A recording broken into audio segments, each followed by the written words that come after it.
మహా వేడుకల నింగి నేల పసుపుమయమై పరవశించేలా అంగరంగ వైభవంగా జరుగుతున్న మహానాడు పండుగ వేళ 10 కోట్ల తెలుగు తమ్ముళ్లకు, ఆడపడుచులకు, రైతన్నలకు, శ్రమజీవులకు, దేశ విదేశాల్లో తెలుగు కీర్తి పతాకాలుగా వెలుగొందుతున్న మన బిడ్డలకు వివిధ రంగాలలో తమ ప్రజ్ఞ పాఠవంతో తెలుగు తల్లికి సాంస్కృతిక, సాంకేతిక, సాహిత్య నీరాజనమిచ్చిన కళాకారులకు, మేధావులకు, శాస్త్రజ్ఞులకు, విఘ్నులకు, ముఖ్యంగా నా పసుపు జెండాను కుండెల మీద మోస్తున్న తెలుగుదేశం కార్యకర్తలకు నా హృదయపూర్వక నమస్సుమాంజలి.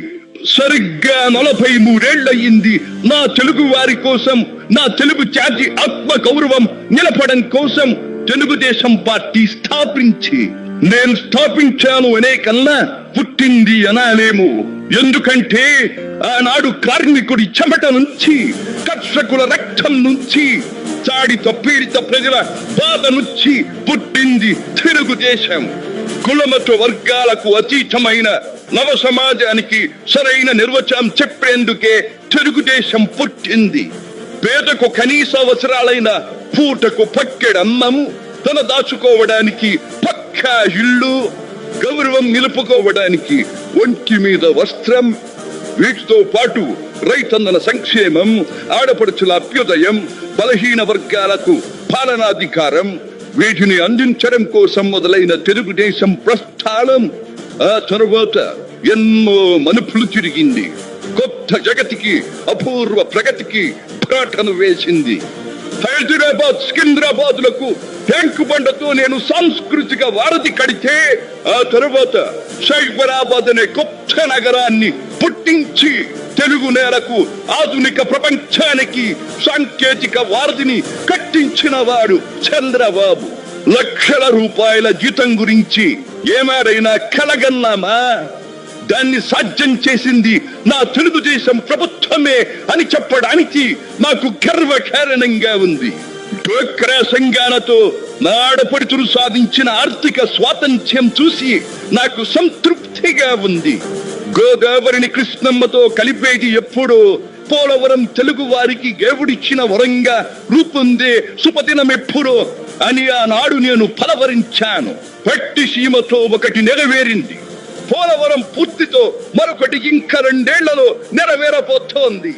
రెక్కలు ముక్కలు చేసుకున్న డొక్క సగం నిండని పేద ప్రజానీకారికి ఇంత ఆదరవు కల్పించడానికే ఆనాడు కిలో 2 రూపాయల బియ్యం పథకం పెట్టాను.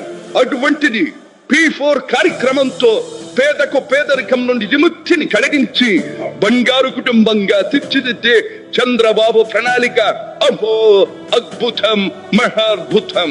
శాతవాహన సామ్రాజ్యానికి ఒకప్పటి రాజధాని నగరంగా బాసిల్లిన అమరావతి పేరిట నేడు నిర్మాణం జరుపుకుంటున్న ఆంధ్రుల రాజధాని నగరం దేవేంద్రుడు సైతం అసూయ పడేలా, మయూరి సైతం అప్పుల పడేలా రూపుదిద్దుకోవాలని మనసారా దీవిస్తున్నాను.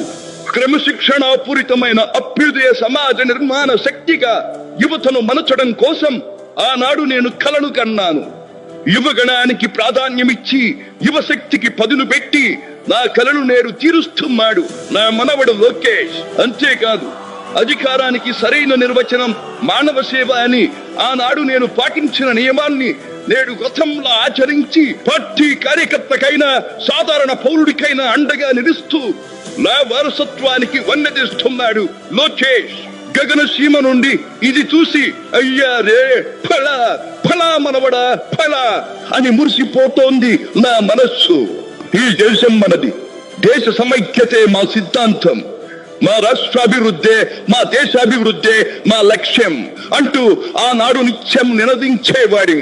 ఈనాటి వికసిత భారత్, వికసిత ఆంధ్రప్రదేశ్ గురించి వింటుంటే ఇదే కథ నేను కోరుకున్నది అనిపిస్తోంది.